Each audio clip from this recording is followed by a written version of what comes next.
Hey everybody, it's Friday, so let's get this weekend started right with an episode of SMG Viewers Comments. Before we get rolling, this episode is brought to you by Metal AMINO. It is an app with millions of different communities and happens to have one specifically for metal. Over 100,000 headbangers from around the world have joined, and there's always something cool going on. There are album reviews, trivia, chat rooms, and even voice chat so you can jam out with other people. There's polls and quizzes, and it's all based around metal. I've been using it since 2016, and I get metal in my feed, not politics. You can check it out at Google Play, the App Store, or aminoapps.com. Now let's get to it. A technique, if you have time to use with comping vocals, is to comp a perfect vocal take with every single inflection edited to exactly how you want it to sound, and then give it to the singer to learn. If they're a kick-ass singer, they'll go home and learn the comp take and deliver it back super naturally. Adam Neely, folks, if you haven't checked out his channel, please do. Adam's one of the few really amazing bass players out there. It's definitely worth watching. He's got some very intelligent insights. Oh my God, I just feel so dirty saying that. Seriously though, thanks though, Adam. I love that concept of editing a perfect take together and then having the singer learn how to sing it like that. That's a great idea. Now, this is how you can use auto-tune and not destroy a performance. What you can do is comp together that take, and you can also auto-tune the bits. Send the singer home with that. Have them learn that. Have them learn the properly pitch-corrected version. And then have them sing to that. Another technique I've actually seen singers do is bring in a small keyboard and, sound out the vocal harmony on the keyboard and play that to the music and then sing along to that. Never be afraid to experiment, folks. And never, ever turn down bad advice, even if it's from a filthy, rotten, stinking bass player.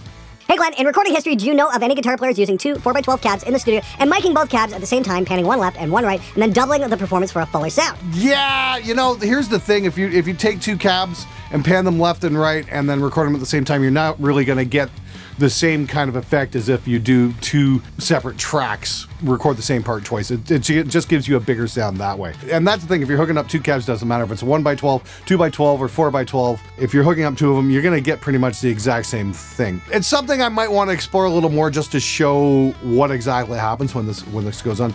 But your best bet is to do two separate takes every single time. It's pretty simple to understand when to change batter heads, but how often do you think resonant heads should be changed? That's a spectacular question. Resonant heads are where the actual pitch of a drum is going to come from, and chances are your drummer probably still has the original factory heads on his 10-year-old drum kit on the bottom. Yeah, change those out. You'll be amazed at how much better your drums will sound.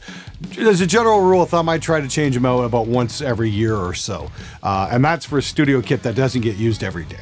So I have been trying to use my Scarlett 2i4 for a while to get decent recordings and might give guitar videos a shot. Whenever I'd use a plugin like Emissary or even a 5150 sim, it's impossible to get a recording without hiss. Could a DAI box maybe help? That's the nature of a high gain amp. They make hiss, and so that's what they're simulating as well, is the hiss. You are always going to get that. The trick is to just edit out those parts or gate or that kind of thing if you don't want that. By way of comparison, maybe turn your gain down a little bit. And here's something really interesting. Warren Hewitt and I were checking out some Queen tracks. We were checking out, I think it was I Want It All, and we're listening to just, the guitar stems. And the great thing about that was they didn't edit out. They didn't gate the hell out of Brian May's guitar. They did in a few spots, but there was a lot of crap going on in between and during the rests, the fingers fumbling and that kind of sound. Yeah, you can turn it down a little bit, but, killing it all together, we might be losing something there. What do you guys think?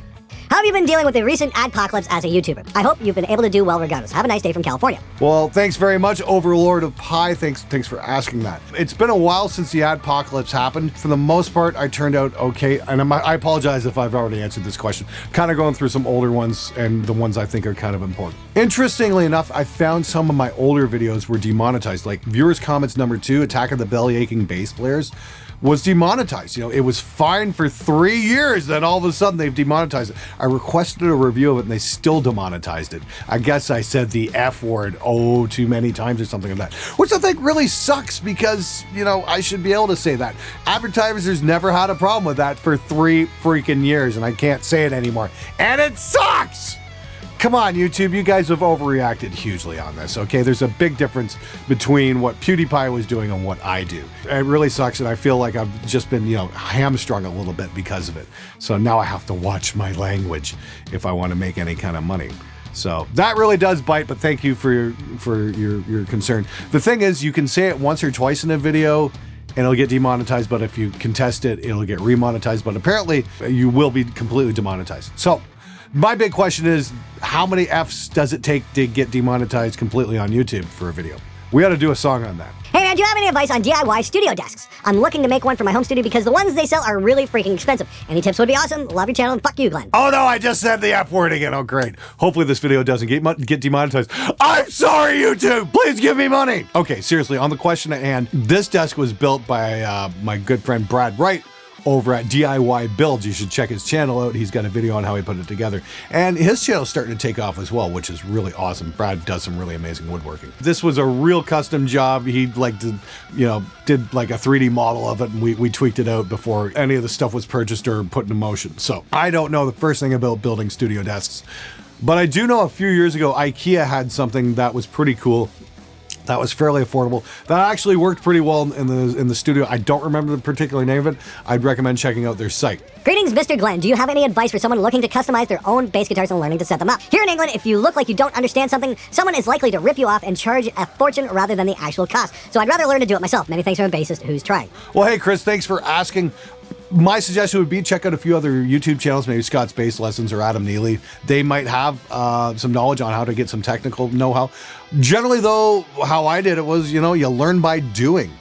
Truss rod adjustments aren't that tough. Working with the action, that kind of thing, not that tough. It's easier than you think. You've just got to be patient and think very carefully as you make changes. But it shouldn't be that big a deal. It's not a challenge nobody should be able to overcome. Good luck. Hey Glenn, have you heard the story about when Slayer recorded Show No Mercy? The engineer told Dave Lombardo not to hit his cymbals and that they would overdub them later. Have you ever heard of anything like that before? Yes, I have. I've actually tried that here in the studio. When you get a gifted drummer playing a simple song, sometimes you can do that and get away with it. And I did that with a band called Drop Dead Famous. I did that about 6-7 years ago. And the drummer of that band was absolutely incredible. So yeah, we did cymbals one take, drums another take. So I was able to really crank the room mics up and get this big booming sound, because you don't have all that cymbal wash. But the key there is the great drummer. Good luck with that. Definitely worth checking out. Hey Glenn, when you record guitar and the guitar slides up and down on the fretboard, is there any way to remove the scratchy, scrapey sound that occurs on the wound strings? This goes back to the whole Brian May thing. Yeah, leave it there. That's part of the playing. Stop trying to sanitize your music. Hey Glenn, my friends and I are in a high school band and we're looking for a new bass player and singer who are actually serious about it. We can't find anyone. Any tips on how we could find some new members? Yes, go to shows. And if you're in high school, go to community centers where shows are happening. Meet people, shake hands. I always say this. The trick is, if you want any kind of success in music, you've got to actually get out of your house and go meet people. Facebook invites aren't enough. Facebook events aren't enough. Does anybody even pay attention to those anymore? Seriously, get out and go to shows. You might meet kids from other schools or whatnot, and this is really cool. And this is something I've noticed, is you're a lot freer when you're outside of your own high school and your own social structure. Maybe you find a musician from another school. Then all of a sudden you guys aren't operating on the same social hierarchy. You can treat each other as equals, and that can go a long way. Hey Glenn, what if a band wants their sound to sound terrible and not clean at all, like having terribly tuned guitars and drums and using the cheapest amps and guitars out there? What would you say to that band? Have you had a band that want to sound like this? Keep up the good work from your channel. Greetings from Green Bay. I think it was Captain Beefheart who would do tracks where things were deliberately not tuned correctly, that sort of thing. Really got to ask what the band's into and go see them live if they're that sort of band and try and figure out what they're all about. Ultimately, it is your job to capture them. But generally, it's your job to get the best performance possible. But if they want the worst performance possible, yeah, you can do that too. Just make sure you charge by the hour. Hey Glenn, have you heard of the Soundtronics solo mic? People are saying it's a 58 and maybe even a 57 killer. Any chance of a lesson on mixing dynamic and condenser mic on a guitar cab? There's some really good results with, but I can't get anything usable. Much love from the UK geezer. This is the first I've heard of the Soundtronics mic. Might want to check that out. My advice, if you want a 57 killer, check out the Lewitt DTP 640. It's their snare mic, but it's awesome on guitar cabs. I'm going to be doing a demo on that shortly. And yes, I definitely want to show you guys how you can mix a condenser and a dynamic on a guitar cab. I've done that since day one on a lot of stuff, and yeah, got some really great results. Definitely worth checking out. And there's even some software out there that will help you make sure it sounds good. Hey Glenn, have you ever felt a difference between 16-bit and 24-bit audio? Some people claim there is really no difference in quality, but still, why does everybody record in the 24-bit format? I think you're confused. Some people claim that there's no difference between 48 kilohertz and 96 kilohertz because that's beyond the spectrum of human hearing. I'm like, you're getting into dog hearing frequencies. But 16 and 24-bit is definitely noticeable, especially when you're recording because you get more sustain on your instruments. When I first started back in 98, I was recording to 16-bit. And I remember when I got my first M Audio Delta 1010, and it was a 24-bit system. And I just remember immediately, there was so much more bit depth, meaning the noise floor was lower. I could get longer sustains. There was no aliasing as fades went. Yeah, there's a huge difference. So yes, please record in 24-bit.